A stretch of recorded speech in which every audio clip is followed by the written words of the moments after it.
Hello, friends. Welcome back to Training. Today is Thursday, April 25th. It's about 9:30.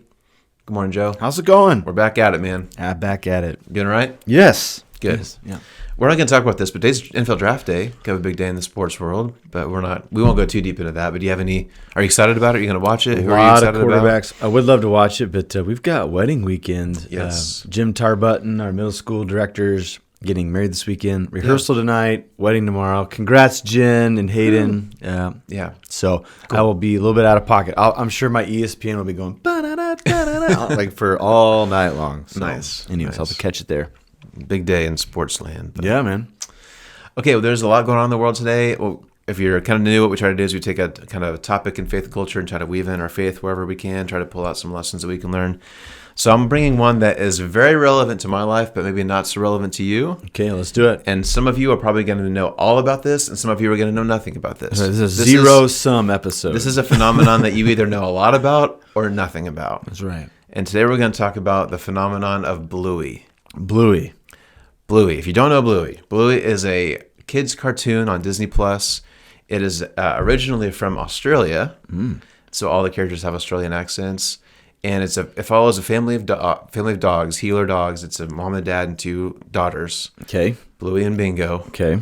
And it came out, I think, 4 or 5 years ago. First in Australia, then it kind of made its way to the U.S., and it just exploded. It is ginormous. So even if you've never seen an episode, you probably know roughly what Bluey looks like. You probably have someone in your life that has some Bluey gear.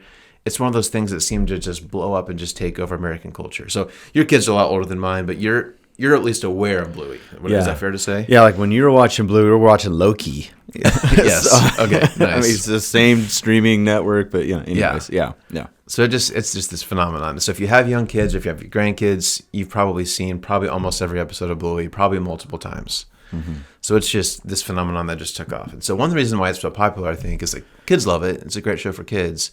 But the creators of it did a really good job of weaving in parent humor into the show. Like a lot of parents, it's their favorite kids show because it makes us laugh, and it's also pretty emotional. Like Tilly always says, it hits her in the feels every time she watches it. It's really well written, and that's one of those shows that parents really enjoy to watch with their kids, which I appreciate. Right. So Bluey's a big deal. Okay. So we're 4 or 5 seasons in. They release some, new episodes periodically, and so I think it was just last week. Most episodes of Bluey are about 7 minutes. Wow. So a new episode drops on Disney Plus. People, and I don't know all the backstory, but a new episode drops, and it's 28 minutes. Okay. So that's first of all a pretty rare thing, and I think it was their 150th episode. Okay. So kind of a monumental number, and it's kind of strange for there to be this long episode. I don't know if I should give spoilers or not. Just in case, I won't give any spoilers. Okay. But suffice it to say, at the end of this long episode, there's kind of a big moment, and people were saying, like, okay, is this the end of Bluey? Like, the way it ends, it's like, man, okay, this would be a pretty good way to wrap up this epic show. And then, to everyone's surprise, I believe it was the next day, again, I've got some of these details kind of fuzzy, but next day or next week or something like that, another new episode dropped out, right? A release, and the episode was called Surprise. It was back to the 7-minute mark, and again, it ended with another pretty big moment where that could also be the end. So the internet went berserk. Is Bluey over? And what's going to happen to Bluey? And did they end it without telling us? And people, like, it was just a big thing. So since then, it's come out that the creators have said, no, it's not done. We're going to keep making more episodes. And they've I think I can tell they're choosing their words pretty carefully, but they're just saying, we just needed a break. This kind of silly Australian cartoon just took off. I don't think anybody saw this coming. So for 4 or 5 years, they've been cranking out 150 episodes. There's Bluey merchandise everywhere. Like, it just became this huge thing. And I think they just weren't necessarily ready for worldwide attention, worldwide spotlight, just the demand. And I think there's kind of this pressure, too, that every episode has to be really, really good. Yeah. Because they've kind of earned this reputation. Yeah. So they said, no, we're taking the hiatus. We're exhausted. We just need a minute to catch our breaths, is basically what the show creators are saying. Right. Okay. A lot of preamble. Right. But I do think that's an interesting thing for us to discuss. Okay. Because I think none of us have had the success of Bluey. Right. But we might have a hint of, okay, we did this thing and it took off, and now I don't know what to do. Right. This thing has a life of its own, and I'm tired and I'm busy and man, this is way bigger than I thought it would be. Pump the brakes. How do I keep this going? Am I myself healthy? How do I deal with all of this?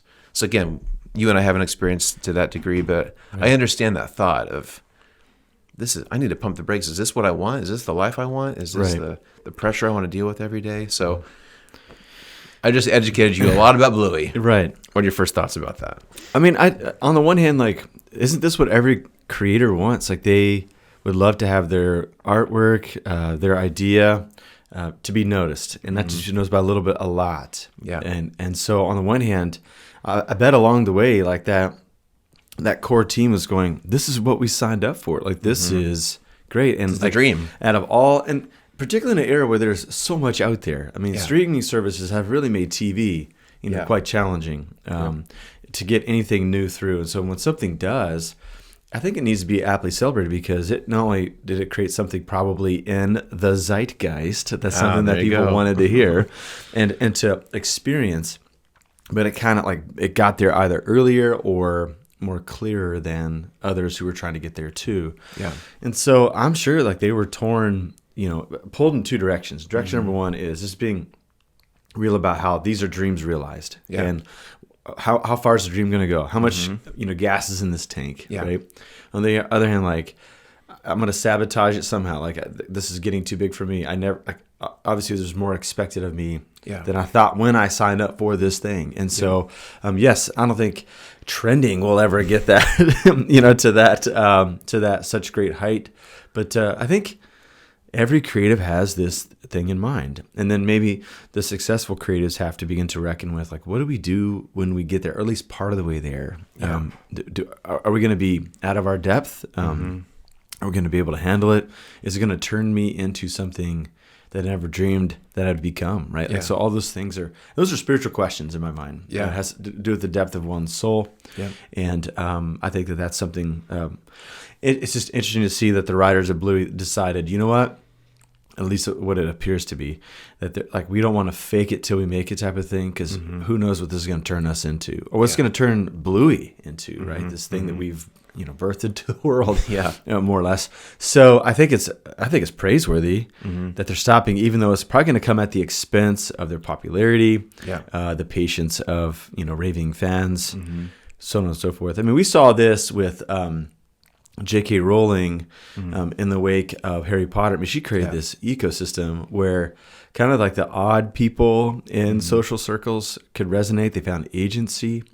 And then when she kind of went out there and said something a little too conservative for her progressive fan base, I mean, she had hardships because of it and stuff. She felt misunderstood. There's a great podcast series that kind of narrates all of that process. And so something gets it's this interesting moment where you create something and it grows bigger than your reach or your management. Then we have to begin to figure, okay, do I try to gain control of this thing again? Do I try to manage it, or do I just let it become what it's going to become?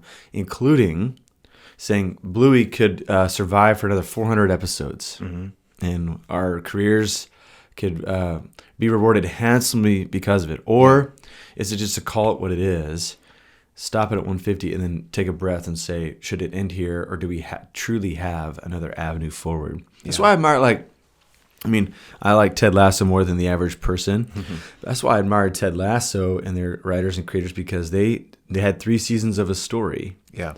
And they ended it there, even though their fan base is like, no, like you see these petitions all the time on Facebook. If we get 100,000 likes, more seasons are going to come. Are they? Probably not, because the writers seem to say no. It begins to tear at the genuine article of this thing if we take it any further. And so, man, does it take courage, knowing that you're going to forfeit a handsome reward to make that call. So there's something actually quite courageous about it. Yeah. I pulled up some numbers here just because you mentioned this, that I pulled up that I think the most recent season, when it came out on Disney Plus, they had 1.5 billion minutes viewed. So like they're just blowing away records. Like, and it is just unheard of success. The fact that they're like 7-minute episodes makes it even more staggering. Yes. So it is just a success that, especially in the streaming era, like you said, is just unheard of. One parallel I was thinking about, so most of our audience probably knows VeggieTales, right? Yes. And I've heard the creator, Phil Vischer, I've heard him speak a couple times. He has a really good book. If you haven't read his book, it's really good. But he was in a similar spot where VeggieTales, again, what a weird idea. Dancing, singing vegetables, talking about Jesus, right? But it exploded. And I remember I've heard him say before that he just was like, he had questions like, well, I guess it's God's will for me to make VeggieTale backpacks. Yeah. Right. I guess it's God's will for me to make a movie. I have this opportunity. Right. I'm talking about Jesus. I guess that means it's God's will. Right. And so he was having to wrestle with this kind of similar trajectory where it was growing so fast. He had to make decisions about how to handle that success and that, all that comes with that, right? So if someone listening, again, we won't be on the same trajectory, but what can we learn from this? Like, what can we learn? Like, are there a spiritual principle or Bible character you can relate to that? Yeah. With the pressure, because like you mentioned, Bluey could be making a lot more money. They could just crank out episodes. Mm-hmm. People would be mostly happy. Yeah. But for their own sanity, for the good of the show, for whatever combination of reasons, they decided to pull back. Yeah. What can Trending Land learn from that? Yeah, I think the scriptural tradition, the tradition of our faith, does tell us as it raises new disciples and it helps us to age wisely. I think it does warn us along the way that we cannot keep up with the energy of our youth, that it's best. A transition does happen about midlife or maybe earlier, maybe a little bit later for some, where the program changes. It's almost like you had an Android operating software one day and now it's the Apple software. Like, it's just a completely different agenda. For those who want to deny that and live in denial, that they think they continue to build and create, through the remainder of their days. Mm-hmm. Like our tradition says, you deceive yourself. You're probably going to tear the world up more than you're going to build it. And so it's just wise to know our limits. Mm-hmm. I think that we see that, the Proverbs over and over again talk about, the wisdom of prudence and of patience, of not getting in a hustle and a hurry. But the Proverbs also say to take advantage of the opportunities in life and to make most of the moment. I just remember something, might be a challenging thing to recommend here, but Rob Bell had, he didn't tweet very much. Yeah. That's just something he just didn't do, which was a surprise. Mm-hmm. But I remember one day scrolling through Twitter, and he had a 4-part Twitter, a thread before there was threads. Mm-hmm. Mm-hmm. And he did this interesting little, I think I may have mentioned it here before, but he somehow came across this data about the giant squid in the ocean. Yeah.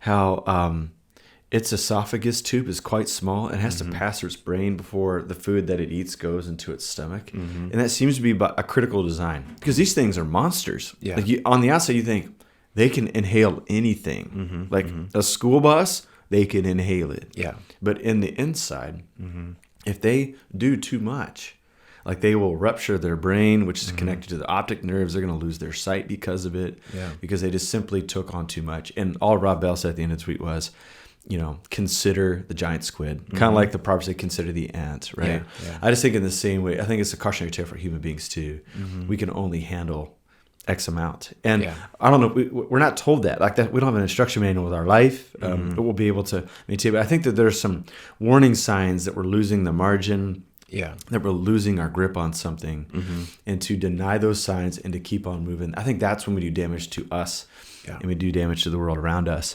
And so I would just say, have practices in our lives that allow us to check in and to know, can we keep going? And maybe that is including your own personal board of directors who watch you and have access to your life, and to say in very loving terms and words, it looks like you're kind of overdoing it here. Yeah.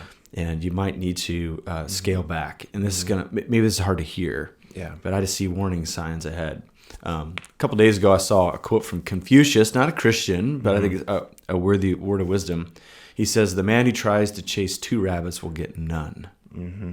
Right? Yep. So I think it is important for us to kind of identify what is our summum bonum, the greatest good, the greatest purpose, and then from there begin to organize our lives. Because I think we'll find at the end of it that it was best to focus on what we knew that we could achieve, than to chase all these things down we thought we might be able to, but there was a slim chance that we could do it all, right? Yeah. And so I think that there is something there in the midst of this story.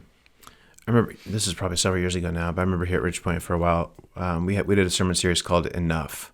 Yeah. And I think that's something, that word, I think is something that all of us wrestle with. Like, do I have enough money? Right. Do I have enough friends? Do I have a big enough house? Do I have enough clothes? Do I have enough fame? Whatever it is. And so, again, we won't, not comparing ourselves to Bluey or Ted Lasso, but like, I think all of us feel that pressure of, do we have enough? Like, is my life enough? Right. And I think for a lot of us, if we're honest, we have enough. Mm-hmm. And so there's enough. I think there's a good lesson in like, yeah, you could probably make more money, or you could buy more things, or you could try a new whatever. Maybe be content with having enough. And we've talked a lot about contentment over all the episodes, but I think that's another thing too, that I think the Bluey people are like, yeah, we could keep going, but we've done enough. It's time for us to step back and take some time to plan. And that enough word has kind of been convicted to me too. Like, I've got enough. Yeah. Yeah. And I think the key is once you can define enough is to be content with it there. Yeah. Because you can still look to the right and to the left and be envious. Mm-hmm. That's something that one rabbi said about the 10 Commandments from Exodus 20, Deuteronomy 5, is coveting your neighbor's possessions or neighbor's spouse is the 10th command. And one rabbi said, it's actually a promise. Mm-hmm. If you do the other 9 faithfully, you won't want anyone else's life but your own. Oh, okay. I think that might be one of the goals of life is, can I live life in such a way where I would not be tempted to want somebody else's life? Mm-hmm. And I think that might dovetail appropriately with Galatians 6 we've talked about before, where Paul talks about the good form of pride. Like, pride is insidious. Like, it's something that steals from us for sure. So it's kind of alarming in a good way that Paul, as steeped in wisdom traditions, philosophical traditions, he would say, actually, there's a decent form of pride where you don't compare yourself to somebody else, but you can actually like self-worth, a worthiness because you feel like you've done the best you can with what you had, and be content and actually celebrate that, of course, to the glory of God. But it's something that I think is probably one of the last assignments of the Christian. One of the last two. I think one of the last ones is know what enough is, be content with it. And assignment number 2 is something that Joseph Campbell says, like the treasure that you seek is hidden in the cave that you're afraid to go into. Like, is to kind of, try to tackle that one last thing that terrifies you, that makes you intimidated, is to face it because you'll find a treasure there in the midst of it. Yeah, that's good. All right, well, I'm going to give you an assignment. All right. I think you need to go watch an episode of Bluey. Oh, yeah? And watch it with your kids. I think they'll like it. I think you'll like it. And if you haven't watched Bluey, fire up Disney Plus. It's wholesome. You'll enjoy it. I can't wait, man. It's good. All right, I'll report later. And hopefully they'll come back after they've had a nice little break. All right, sounds good. I was the dad from Bluey for Halloween. Like, I'm all in. All right. All right. Yeah. Okay. So are you wanting more or less? I mean, are you content where it is, or do you want more? I think what they're doing is perfect. Okay. Take as much time as you need, and then come back when you're ready. All right. I'm in favor. All right. Sounds good. Okay. All right. Well, have a great rest of your day, rest of your week, whether you're watching the draft or Bluey tonight. That's right. Have a great day. We'll see you next time. Yeah. One last announcement. There's some toilet paper and stuff behind Mr. Matt. We announced it last week. We had the Hope is Alive folks in, and we're doing a toilet paper drive for the HI houses in town. Yeah. So just get some extra toilet paper, drop it off at church for the next 2 weeks so that we can bless their ministry and equip them for the next season ahead. So a bunch has been coming in, and we're going to have this big castle in our upper lot. It's going to be awesome. That's great. We love Hope is Alive. Amanda and Ari and everybody else, if you're watching, shout out. Shout out. Okay. Thanks, everybody. See you later. All right, see you next time.